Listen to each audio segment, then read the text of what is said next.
Hello YouTube, Bald Man Building an Airplane here. Today's episode is Wingtips video number 7, and this is going to be the install of some nut plates and the VOR antenna. Focused probably on the VOR antenna because the wingtip is the same thing. This is the Archer VOR antenna. The actual antenna is actually pretty small. The rest is kind of a big old ground plane, but that's beside the point. So it's designed to go in a fiberglass wingtip, such as on the RV. Having radio nav is something that I want to have, just in case.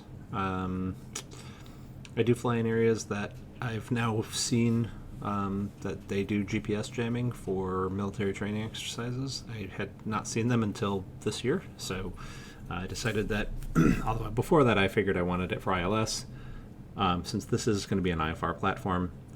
In any case, I wanted ground-based nav aids to be available. So the Archer VOR antenna is just a couple of pieces of aluminum.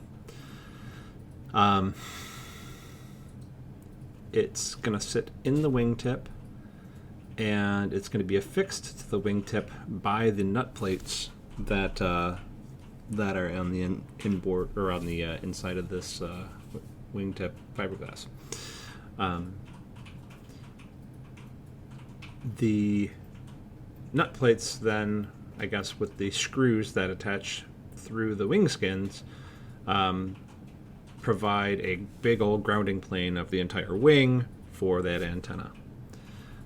It fits really nicely in these wingtips, and another reason, some people are like, oh, Vans is going to have these carbon fiber wingtips. Well, here's the thing. Fiberglass is opaque to radio signals, as in radio signals go through fiberglass. Carbon fiber, not so much. Carbon fiber might as well be a piece of metal as far as radio signals are concerned. So, yeah, gotta have something that's transparent to radio signals.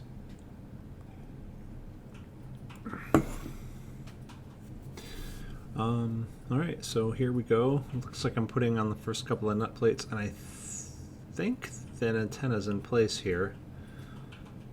This is the same procedure did on the other wingtip.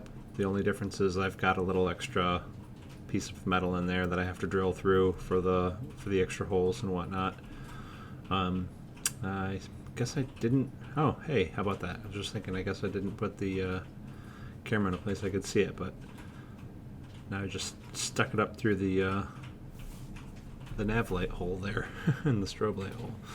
So yeah, you can just see we've fixed the antenna to the wingtip with the nut plates. I think I used, a half size longer rivets in those, of course.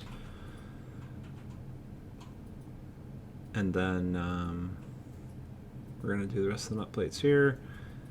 Then it's time to countersink, maybe? No. Yeah, I think you got to countersink the wingtip for those.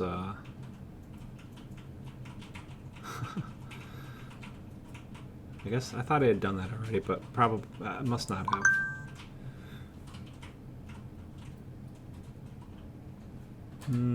All right, there we go.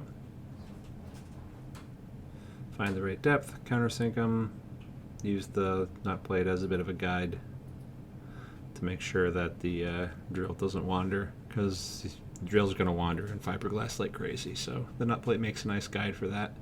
I think I may have even ground down the tip, the pilot on those as well. All right, so in addition to the nut plates for fixing this inside the wing, I also sanded down and cleaned up the fiberglass below it, and then also you can see a scuff mark there, and so I'm going to affix the antenna like to the inside there with some fiberglass strips.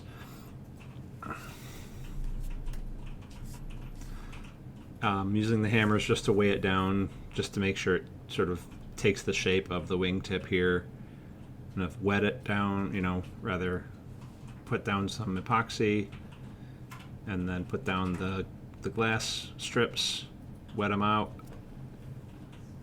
make sure it's nice and covered, and then we wait like 24 hours. So we'll see you in the next one, and thanks for stopping by.